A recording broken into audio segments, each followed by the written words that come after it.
Jack D, famous Jack Mayor of Camden. of the Camden Churchills. Jack, how are you, buddy? I'm good. I when I went to prep school, I would always look forward to Saturday night because I either my girlfriend or be on the look for one. And it used to be really excited. And the thing about Middle Ages, which I remember, is that Saturday nights just don't have that kind of anymore, Seth. No, they really don't. They're they're this is the Seth and Jack show. This is what we look forward to. I, How far I know. It kind of feels.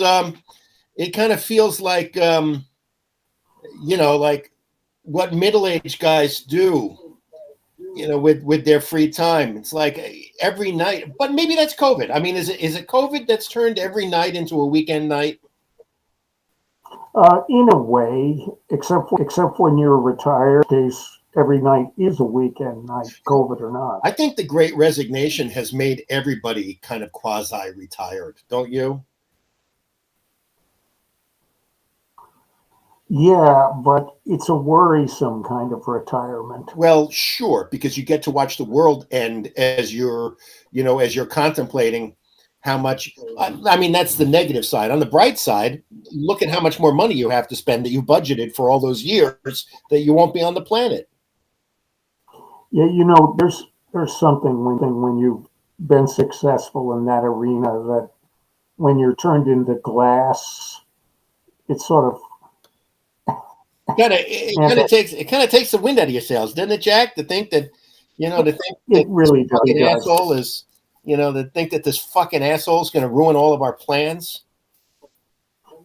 Well, you were um, predictive and prophetic because as soon as he started encircling Ukraine, you said overplay his hand. Yeah. And did you see the list of all the companies that stopped doing business in Russia that I posted on Facebook? Not only that, but how about the number of scumbags lining up to the sad sacks that are lining up to ally themselves with Vladimir just in case he pulls something off. The number of countries that are interested in being friends with Putin, Cuba and Venezuela. Two of our most important allies. What are we You going know, to do without him, bud? those countries just reflect the Republicans under Trump. Yeah, they It really is do. exactly the thing. I, They think somehow, and the only chance they have of not going to jail is him winning. yeah. And it's not looking good for. No, no, no, no. We were talking the other day. Interesting numbers out of Wisconsin. Wisconsin, the state that Trump won in 2016 and lost to Joe Biden in 2020. Typically the after a guy leaves office in the White House, they go up in popularity. Now, Trump is a really weird deal because we've never had really a U.S. president who was defeated so soundly, who not only tried to overthrow the election and committed arguably sedition and treason against this country. I say treason because treason is a crime that you necessarily have to be at war with a foreign adversary in order to commit treason. I say that despite the fact that there was no declaration of war by Congress, that we've been in a Cold War with Russia for years, that they are the enemy, and that he was an instrument of the enemy. So yes, I think Trump is is guilty of treason and is liable for the punishment of treason. But like this, the collection of people who were lining up, with Putin and Trump and the numbers out of Wisconsin, they just haven't changed. So you're not getting. He's not. They're not picking up any ground. He's still got a 35% approval rating in Wisconsin, which is kind of as Wisconsin goes, so goes America.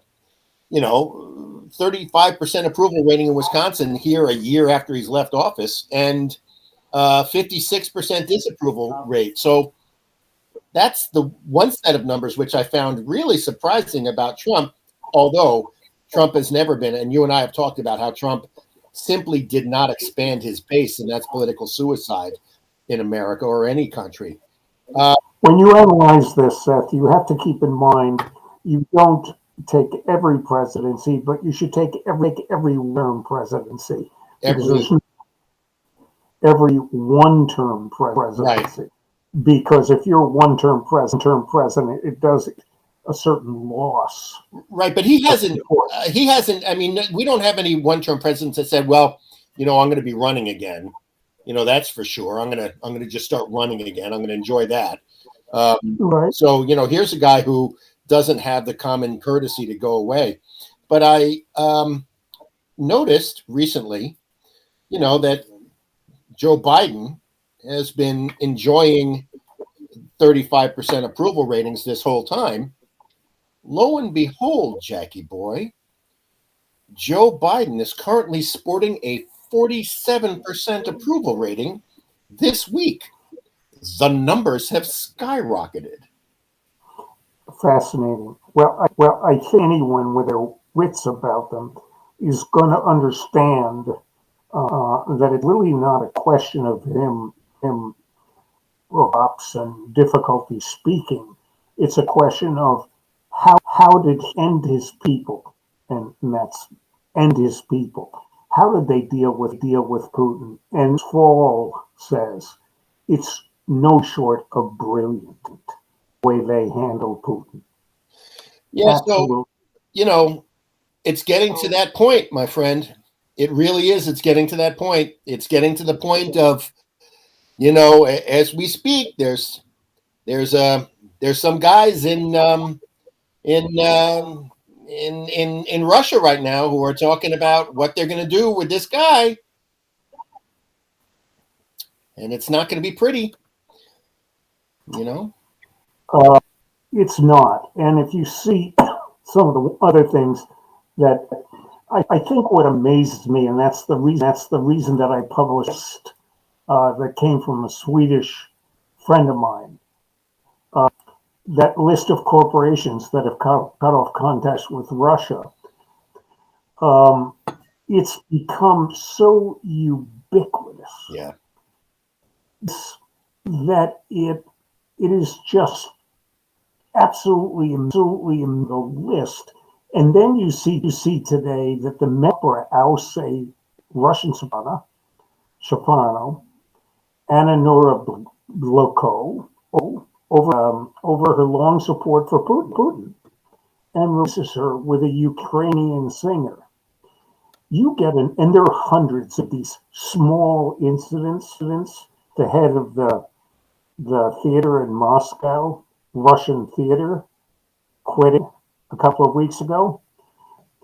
Of these little things, and my fear is that, look at the list of people leaving Russia. Carlsberg, huge Danish beer manufacturer, okay, and Coke, Disney, Dell, Dropbox, Eurovision, Ericsson.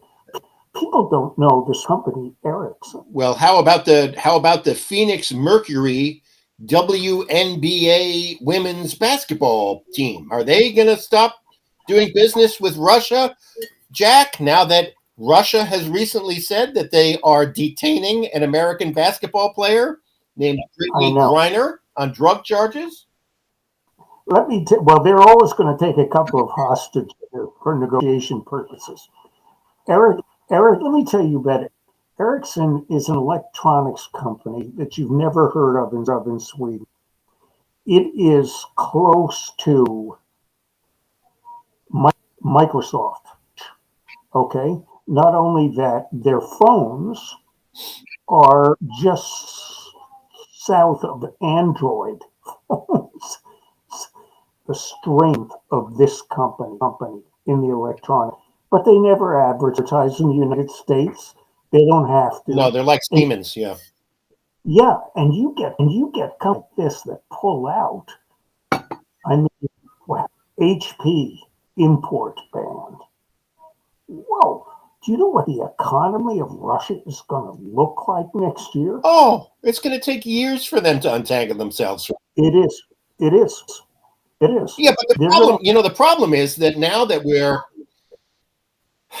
this doesn't really feel like the kind of conflict that has years to it.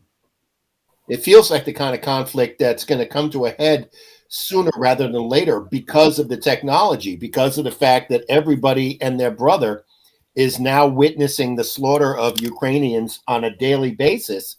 And we've got a guy in power who is genuinely evil. And in this case, we're starting to get a bead on what makes genuinely evil people. This is great. If we live, this is great for the planet because we're going to be able to psychologically type people that seek leadership and then start quantifying that as they try to attain office. We're Mhm. getting to the point where these behaviors, these human behaviors that people exhibit, are going to start to become looked at as they become an existential threat for the whole planet. You know, like Vladimir Putin should not be the leader of the Russian people. They should have a dynamic leader like Zelensky. But Hmm. they've got this terrorist thug who is a anachronistic throwback to a time well past where that time doesn't want to let go the same way that white supremacists in America don't want to let go. That's why they identify with him. They don't want to let go of their entitlement and the power structure that they're used to. They're afraid of the change. So too is Vladimir Putin afraid of change, terrified of change. Hmm. And that's really what it boils down to. People said is fear of change, and then obviously when you're an oligarch or you're sitting at the head desk in the Kremlin, you're extremely fear of change because you in fact are sitting at the absolute of the pinnacle. Yeah. They're going to be afraid. But what happens when the Moscow, St. Petersburg urban middle class can't buy IKEA furniture anymore? They can't buy Nike sneakers. They can't buy anything used to acquiring to confirm their status. Huh. Well, I mean that it seems to me like they have a choice, and it seems like the choice is they can get rid of their leadership, and it seems like that their leadership is terrified of giving them the information that's actually happening in Russia. It's going to leak in. I mean, these kids they're calling home, and there's a pretty big disconnect between reality and the word on the street in Russia. That the allies in this fight have absolutely amazing job of opening up media and social media to the realities in Ukraine so all the world can see them. Yeah, This is a game changer, Seth. yeah. And Putin didn't see this coming. He really didn't. No, he's been living in a cave. Yeah. He's been living in an information cave. He's a troglodyte. And talking of troglodytes, I was thinking of these truckers on the White House. Oh, You know that expression, when your ship comes in, you're going to be at the airport. yeah. And this is true of all of these, I call Me Too movements. They see the effect in Canada, and they Me Too, and they start this caravan, and by the time they get to Washington, there are no more governments. It's brilliant. It was the best thing. They were bitching about the fact that they got taken off the front page and nobody was paying attention to them. It's the greatest thing that's happened. It's kind of the feel-good story of the end of the world.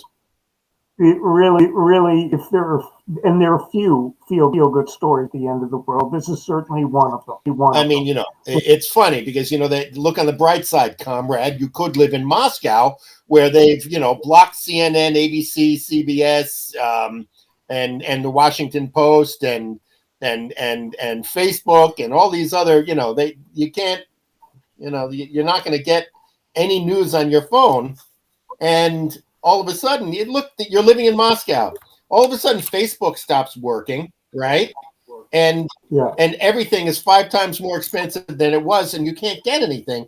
But not only that, not only can you not get anything, the Russian economy is not going to be able to get the things that it absolutely needs to get in order to make the stuff that it needs to propel the Russian economy forward. They're fucked. I would say, depending how this goes, of course, Russia will look like it in 2 years. Russia is now. This is the end of the Russian economy. This is the end of the time of the Russian oligarch.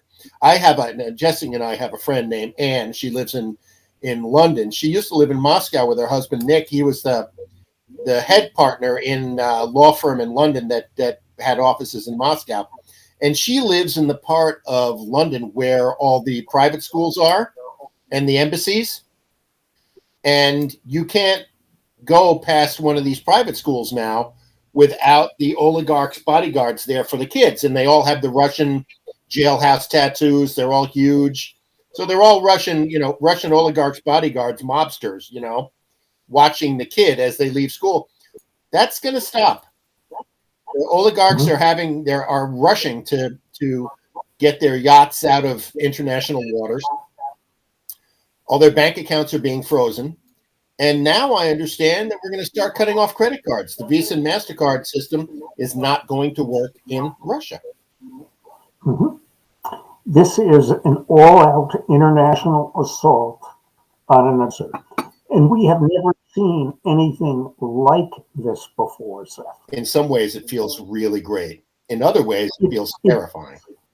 Well, I'm afraid that Putin in his insanity would very, very easily have that fuck me, fuck you moment, nuclear moment, because he's getting so hammered.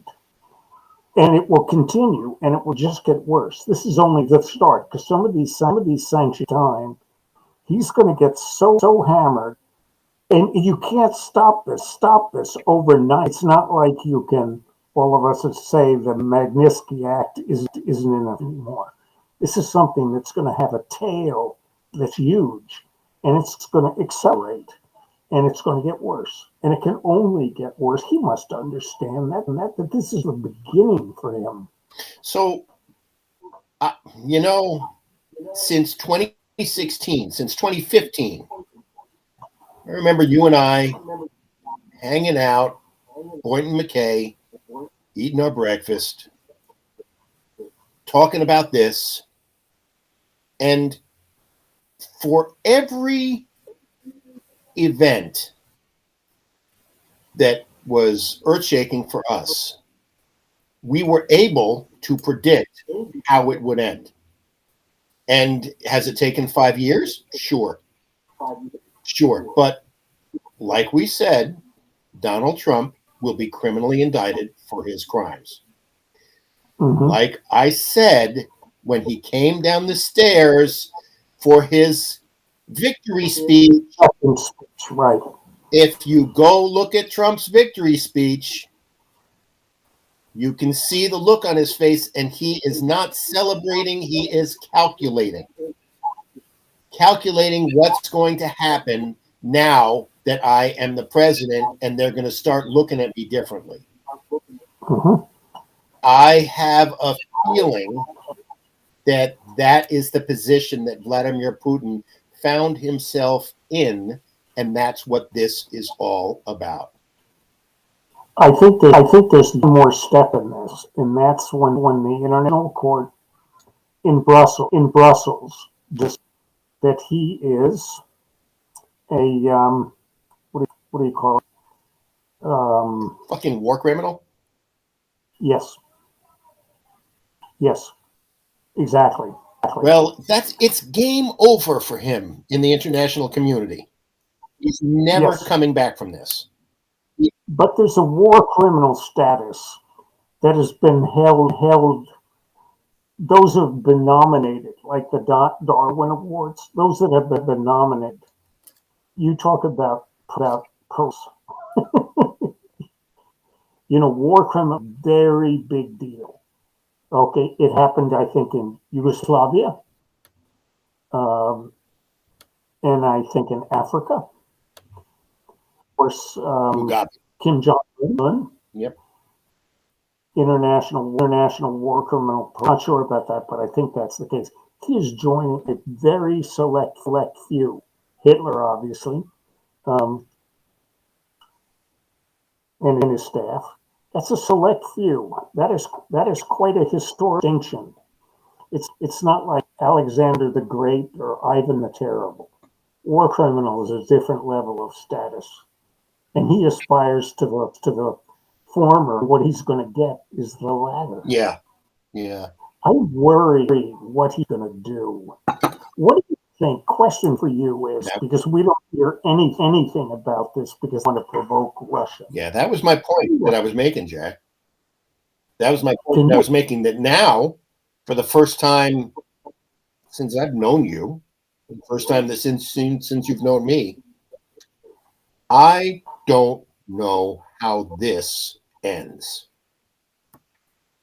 And this is really, to quote that Tom Clancy title, it's the sum of all of our fears.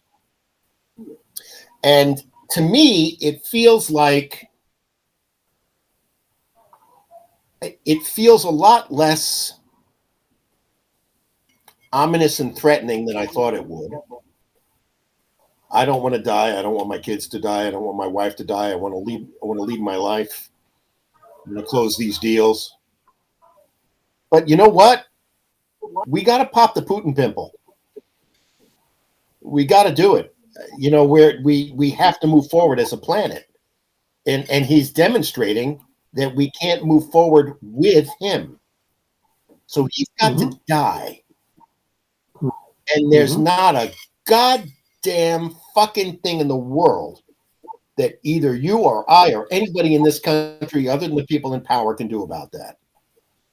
You know what I'm worried about, Seth? Worried and worried. Worried is I'm like you. If we're going to be glass, we're going to be glass. Okay. I'm worried of the imitation emulation phenomenon. Kim Jong Un every week is lobbing another missile into the sea because that's all he can hit. But he demands attention center stage, just the way Putin does, that just the way Trump does. Yeah. Any of these wants to be on center stage. Yeah. And they're chief actors working their way down to the order. That's who they are. And I'm worried that Kim Jong in back into the thing, and not just him, but China. Okay, they make some kind of a move. Yeah. And a reason why Putin has to be hung upside down with his girlfriend or wife in the public square, just like Mussolini, and laughed at, photographed, flogged, whatever is necessary just to send a message. Yeah. Do we have any viewers, or we just jerk? Yeah, I think we do. Okay. Yeah. But I'd say the other thing, Jack, is I think people are putting their crash helmets on, man. I think people are, slowly stocking up on food. It seems like people are actually more scared of snowstorms than they are of the apocalypse. It's like the people in Sweden that I talked to. Yeah. The people in Ukraine, they all shared the same delusional behavior. where they did not want to believe this was going to happen because they had made so many rationalizations over the years that this wasn't going to happen. Well, you have to understand too that in Scandinavia, because they have a very strong social democratic ethos, when Russia could call themselves a socialist republic, there was a sort of a sympathy for them. Yeah. That, of course, under Putin, now that has nothing to do with socialism. It's No, to do of course with not. socialism in Alabama. Right. And that's why it always struck me as odd that the authoritarians in the Communist Party and the authoritarians in the GOP didn't get along better. And now all of a sudden, lo and behold, look who's best butt buddies. Yes. Look who's Russia's peg boy.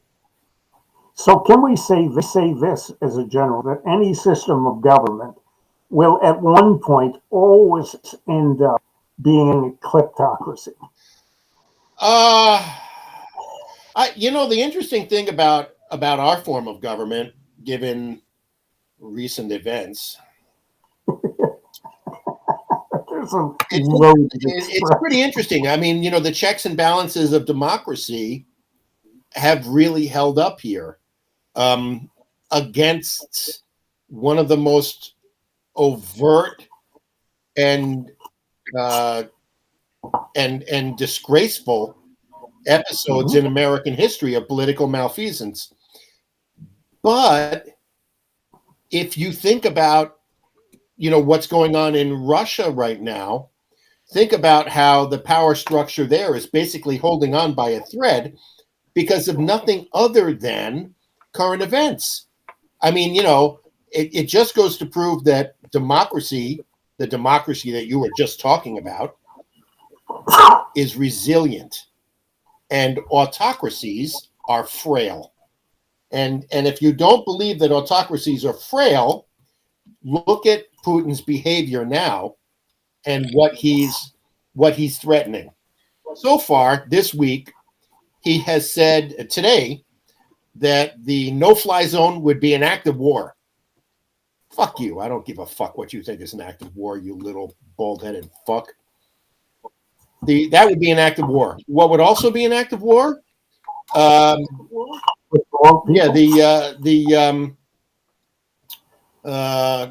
The trade embargo and the sanctions are an act of war. So, I mean, he's getting desperate. He's calling it an act of war. Really interested in some military questions here. Putin has not used this to any degree that he could. And the question is this: is he so afraid of Stinger missiles that the Ukrainians have acquired from the United States that the financial loss of a $35 million jet is something he doesn't want? Had these Stinger missiles, because those are the missiles that Ukrainians wanted, really limited his capabilities, number one, and that in combination with a 4-mile stalled convoy. Okay. And the other thing, if your tanks are running out of gas, who's going to get into a Sukhoi fighter thinking it's going to run out of gas? Speaking of which, and this is, kind of a wonderful little video on YouTube I'm about ready to show. Oh, please. I'm about ready to show. Speaking of which, there was a argument being made by Zelensky that had to do with the Russians or the Ukrainians having access to all of the MiGs that are in Western possession, because all of their pilots are trained with the MiGs and they're not trained with F-35s, right? Yeah. So we're not going to give them our latest technology. What we're going to do, apparently, is give them technology so that they can do more stuff like this.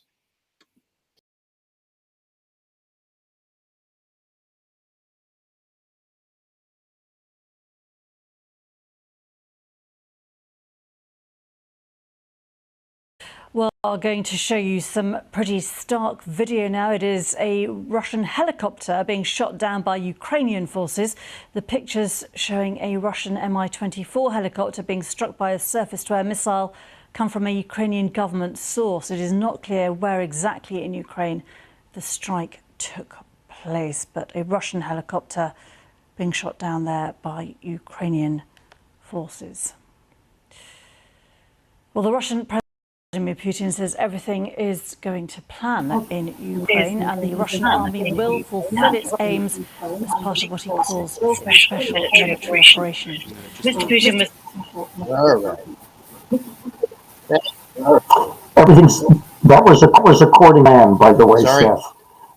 That was according to plan. No, it wasn't.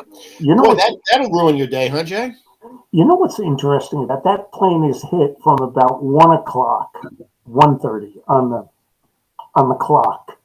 Usually you'll see it from the side, directly 90 degrees.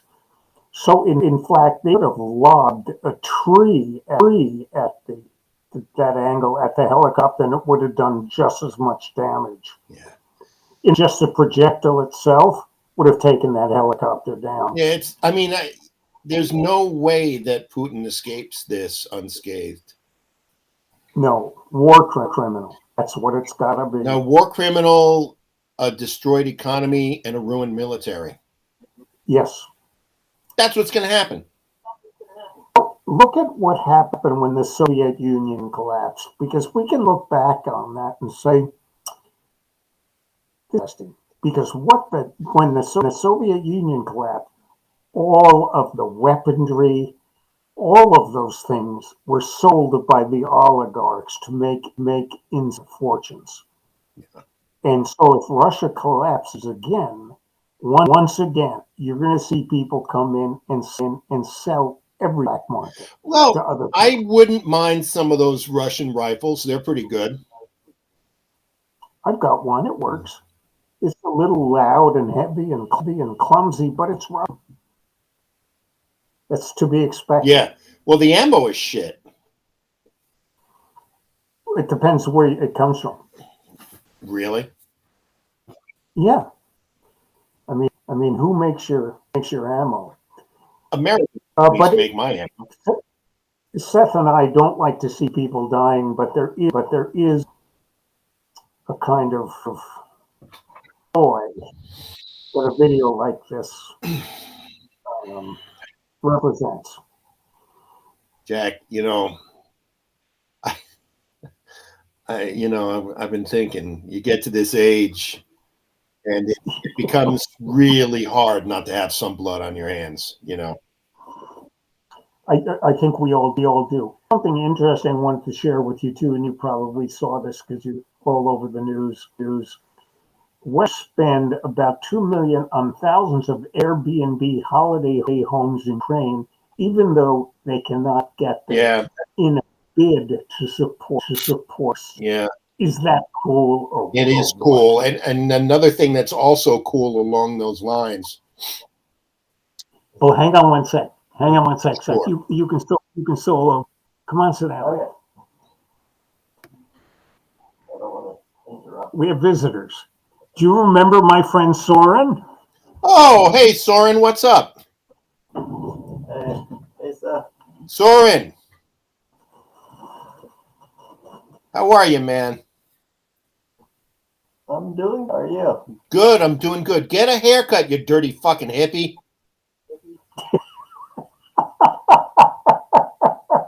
No, Seth, I'm waiting for a man bun. Nice.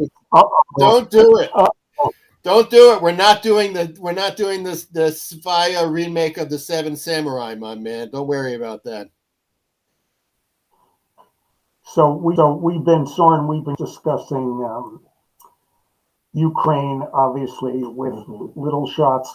And here's a beauty for you. You saw this or not, Seth. Florida man 20 admits deliberately burning truck tire marks into a new LGBT rainbow crossing while taking part in convoy to celebrate Donald Trump's birthday. Oh, isn't that lovely?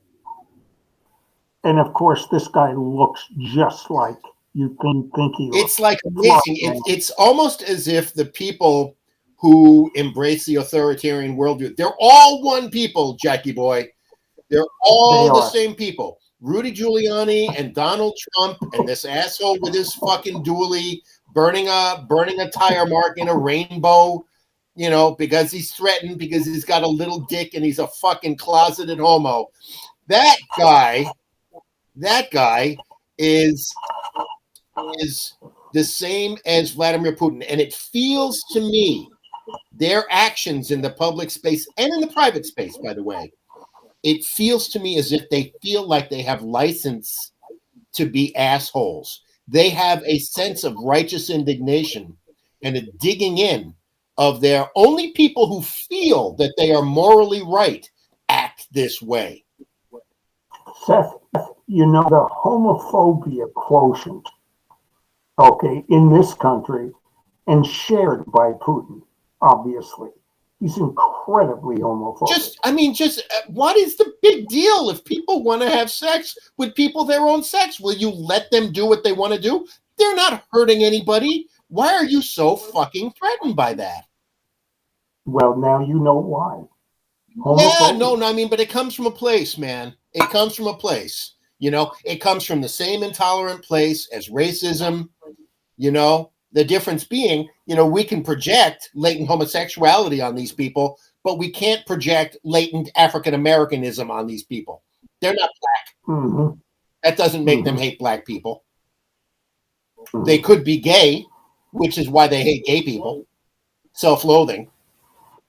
But self-loathing is at the root of all of this. Oh, it is. And yes, it's not a question of whether they're worried about being black or not. They're really just suffering from a need to look down on somebody else because of their own socioeconomic insecurity. Well, I tell you one thing, Jack. Having Soren on the show is a very pleasant surprise. It's nice to young people. I mean, they're totally disillusioned and they ain't that bright, but they're really nice people. Soren, don't take that shit from him at all. At all. Soren, let me ask you a question. I've always wondered, you know, I talk to my own kids, but I've always wondered how a generation of human beings deals with the existential threats that you're under. Now, what I have noticed is your generation doesn't necessarily blame my generation for this. Can you hear me? Yeah. So your generation doesn't necessarily blame my generation for this. Mm-hmm. Well, it's just because we're watching Netflix and YouTube and TikTok. Right. So what you're saying is you anesthetize yourself by watching other stuff and not paying attention to it? Yep. Yeah, that's a little difficult, bud.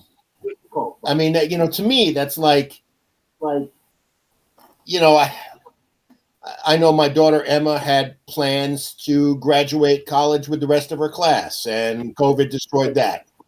And now she wants to go to New York to start a career, and we're working on that. And of course, some crazy fucker with 6,000 bombs in New York is ruining that.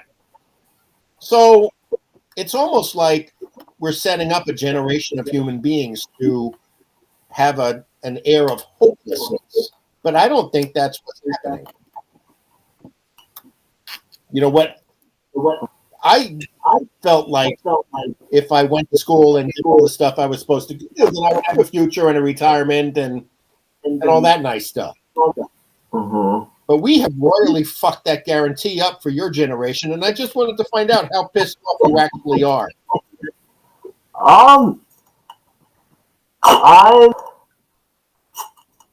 Since it's so indirect, it's kind of hard to get angry at it exactly. But I definitely am not seeing myself as I see my grandparents. I don't retiring in a golf club and But would you even want to do that? No, I wouldn't want to do it, but I also know that going on some there's no standard route anymore because we have so many issues, and especially climate change. That is, we need to kind of reevaluate everything. That's a good idea, Jack. That's a very good idea. I think the Seth and Soren show has a better ring to it. You're right. Seth, the only thing that's going to really get climate change contributes nuclear war. Okay. Yeah, go figure. Keep it going. Go figure. God forbid we should fuck this planet up for you any more than it already is, Soren. Well, I mean, recently I've started to feel like somehow capitalism is at the root of a lot of things, and especially that fossil fuel companies have created propaganda and other lobbied and postponed things. And you know what happens when you work for a fossil fuel company and you learn about the way that whole thing works is you start to have a couple of realizations that don't necessarily line up with the popular or the easy ideas about oil. I will say this. Oil is responsible for everything that we have around us. There is no more dense form of energy available, and there hasn't been ever, than fossil fuels. They've made everything in Western civilization possible, without question. It doesn't possibly question it, right? yeah. But the thing about fossil fuels is that they,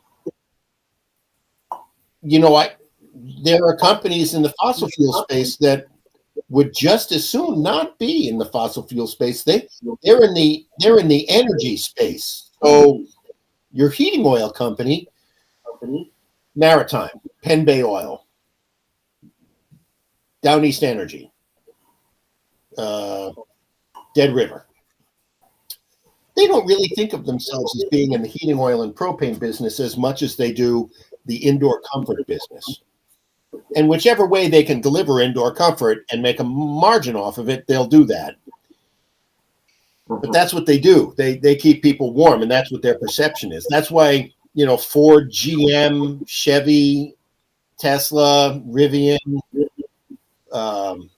Polestar, they're all manufacturing electric cars, and that's really going to be the future. And, well, is that really the future? Because the mining to get all the resources to make the batteries, and also just generally that it still requires,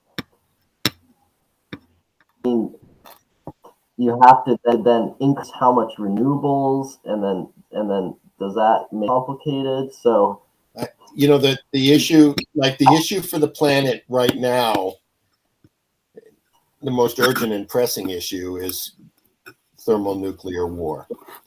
The second issue is climate change, and that won't stop being the case for quite a while.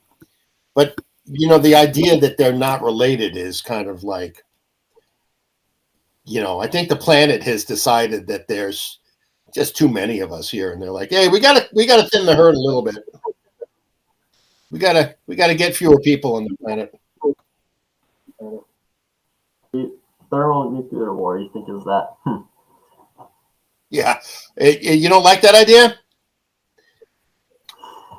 Well, Seth, I think in the last couple of weeks that in fact climate change has been replaced by the fear of thermonuclear war. It really has, hasn't it?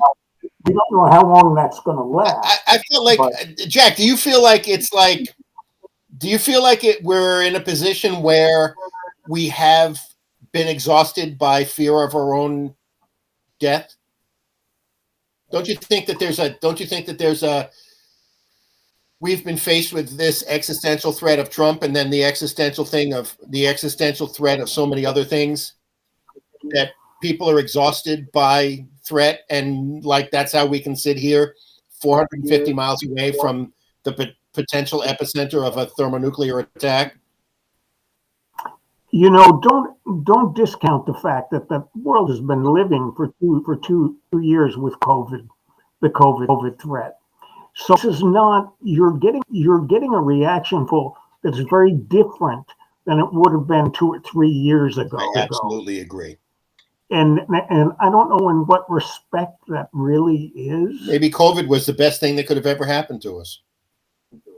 I don't know whether we've become inured now to it, but it's different. Maybe people have started living more as existentialists after COVID.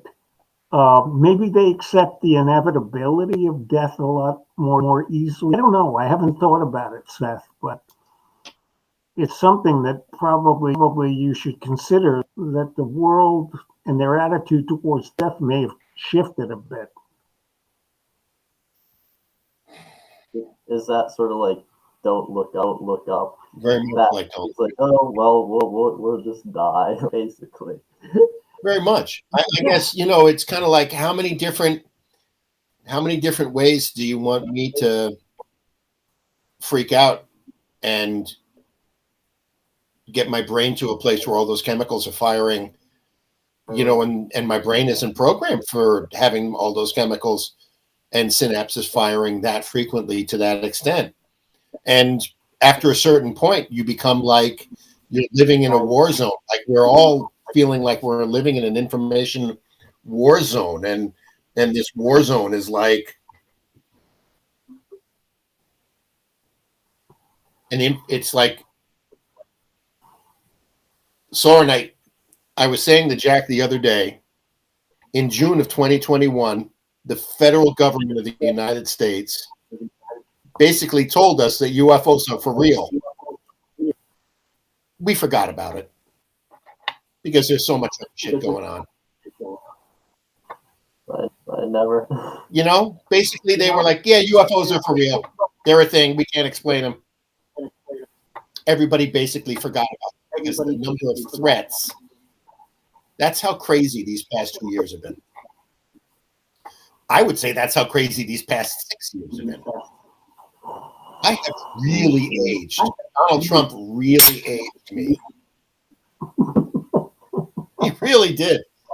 He really did. The number of multivitamins I have to take now to insulate myself against Trump is ridiculous. You know, we could market our own multivitamin here. Okay, and we come up with a great name like your toilet seat thing. Right, Swamp Away the MAGA bidet. Yeah. Yes, Swamp and MAGA bidet. This is one of Seth's new products. But think of that post Trump, we need a combination of different kinds of things, Xanax or you know, serotonin drugs, whatever it is, you know, horse tranquilizer. I got you. It could also come with a smudge stick. You know, every bottle comes with a smudge stick, so you can get rid of the ghosts and all the evil energy, you know? Yeah. But think of this. There's another side of this, too. If you analyze this pre- and post-COVID reactions to death, the world spent an enormous amount of energy. Governments, organizations, an enormous amount of money, resources, and energy on stopping this. Okay, and it over years, and now you realize it's not like that anymore, unless you're one of the insane, like my parents who built a shelter in the 50s, okay, which wasn't so insane. Unless you're one of those, it's not a fucking thing you can do about it. And it's very different from COVID in a way. And maybe after all these years of doing every little thing and masking and washing and all these other things that maybe in a way it's a relief to face something you can't do anything about, and you can just go like this, you know. That's a fascinating subject. That's a fascinating. So the existential threat of Putin is actually more attractive than the fear of little microorganisms. I think so. And then keep in mind, once everybody was aware of, that death by COVID on a ventilator was an ugly, ugly process. This is going to be much, much quicker.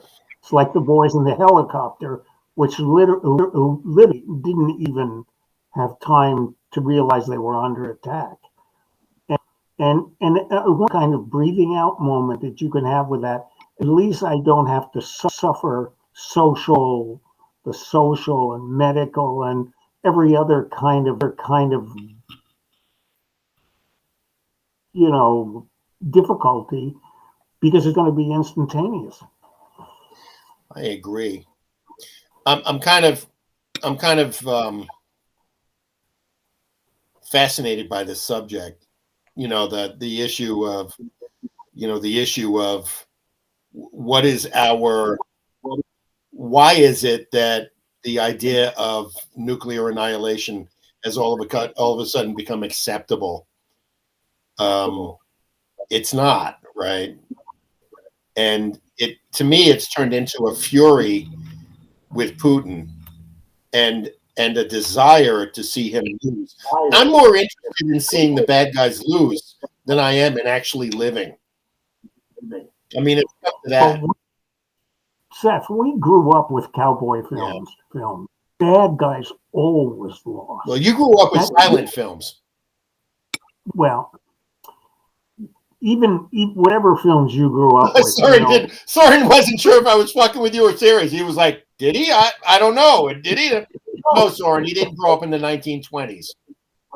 But he's not 110 years old.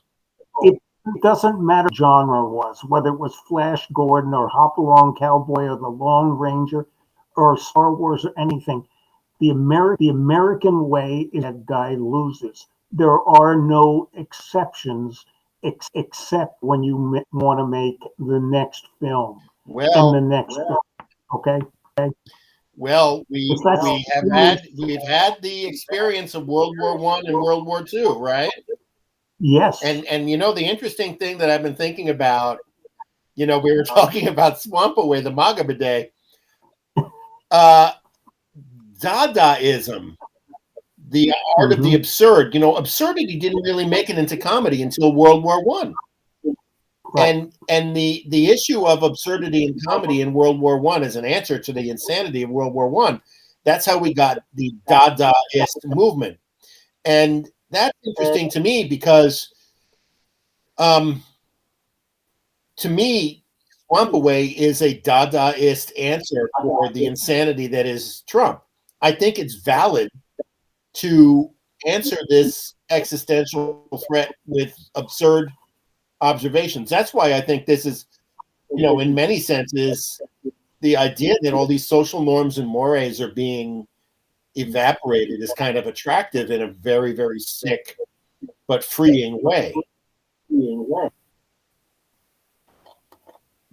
So my question to you is this.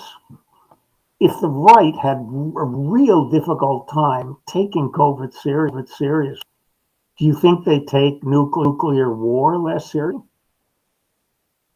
Can they see it as a plot by the left to scare them into some kind of compliance?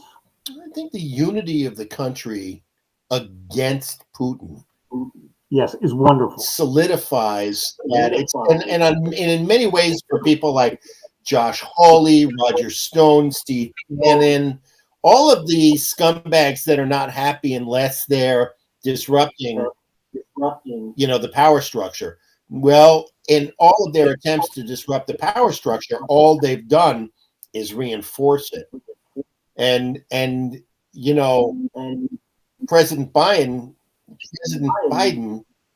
has seen his approval ratings jump 10 points in a fucking week. So people are rallying around the flag. There happens to be a Democrat in office. If he plays it right politically, it will propel him well past 2022, and he can consolidate power for the rest of his term. However, the price for that is kind of astronomical. So it seems to me, Jack, that the forces of evil are on the run because they're not really the headline anymore, and it doesn't feel like we have the moral luxury anymore of indulging them. Did you happen to see a very funny video? Apparently, when January was happening, there was a Danish film crew who was doing a documentary about Roger Stone. And I saw a clip where he is literally packing his bag on his bed with his wife sitting on the sofa saying, this is not good. We got to get the fuck out of here, Yeah. wherever it was.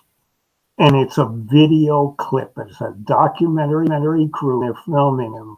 And he's saying, this is bad. This isn't good. We got to leave. Really? Probably, yeah. I saw it. I saw the clip. But it was a Danish crew. A Danish film crew did a documentary. Yes. And in this documentary, Roger Stone on January 6th is watching TV and saying, this is bad. We got to get the fuck out of here. He's packing his trunk.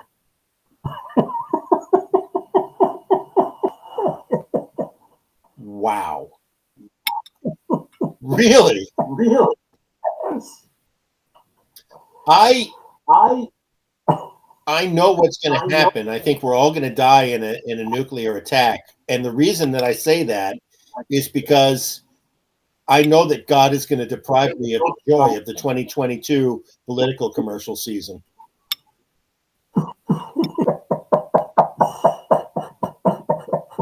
Because the idea that Donald Trump appearing in court, that him taking the fifth over and over again, juxtaposed with him saying only losers, only guilty people take the fifth. I'm not going to get to see that. You know what I'm going to miss even more than that? Him coming and rather doing the perp walk, be in a wheelchair borrowed from Harvey Weinstein. Oh. And if we're deprived of that moment, Seth, we have had the rug pulled out from under us. We really have. We really have. And you know, the only problem with our entire history is that it's digitized and kept on computer hard drives. So when we have all of these massive EMPs that erase all data on all devices, nobody's going to have an archaeological record of what happened here. And maybe that's best. Even the Seth and Jack show, because if anything deserve throughout eternity, it is the Seth and with Soren. Well, it certainly is representative of the technical wizardry of our day, isn't it, Jack? It's too bad you and our technical shit together till the last minute. All right. Well, Soren, thank you for making this a doable thing. We've done an hour on the nose, Jackie boy. And there is some weed with my name on it. You're keeping me from my weed, Soren. I gotta run. Well, Daddy, it's always good to talk to you, and we'll touch base tomorrow whenever the next cool thing happens. Awesome. We got to get Soren on every week. Soren, come over every Saturday so we can do this. Yeah. All right. Yeah. He's a teenager. You don't think he has something on Saturday night that he's looking for? We literally started the show with this fucking conversation about how Saturday night is not for getting laid anymore. Yeah. You think people in Soren's age group actually have sex? No, they don't. They have elaborate masturbatory lives they've got more fucking screens with hot girls than you could possibly ever imagine. Nobody needs to have sex anymore. What are you? What's this, 1930? Jesus Christ. Well, thank you, Seth, for those wonderful words. I can only remember adolescent. Don't say anything. I can always remember an adolescent looking to hysterical National Geographic looking for tits. and it didn't matter whether it was or Tahiti or wherever it was. What it Unbelievable. used to be, Seth. Unbelievable what has fucking happened. Unbelievable. Okay, next week, here's homework for everyone. Next week, we are going to invent fictitious porn categories for Pornhub. Fictitious porn categories. And one of them can be that we sell 150,000 Swamp Away the Macabre Days next month. That's a porn category because the margin on those things is going to be fantastic. Jack, I swear to Christ, there is a bidet.com where you can white label bidets. All we have to do is slap stickers on these fucking things with Make America Great Again, you know? So I wonder to myself, is that copyright infringement? Well, Jack, as it turns out, the federal courts are all aflutter as to whether you can copyright political slogans or not. So, Make America Great Again may be in the public domain, or it could be the private property of the Trump campaign. So, nobody has done this yet, but what an enterprising company should do is leverage the phrase "Make America Great Again" and then force the Trump organization to sue us in court because we know what their record is. Well, has anyone yet copyrighted? Yeah, the Trump organization, Trump 2016, and Trump 2020. That super PAC has trademarked MAGA, Make America Great Again.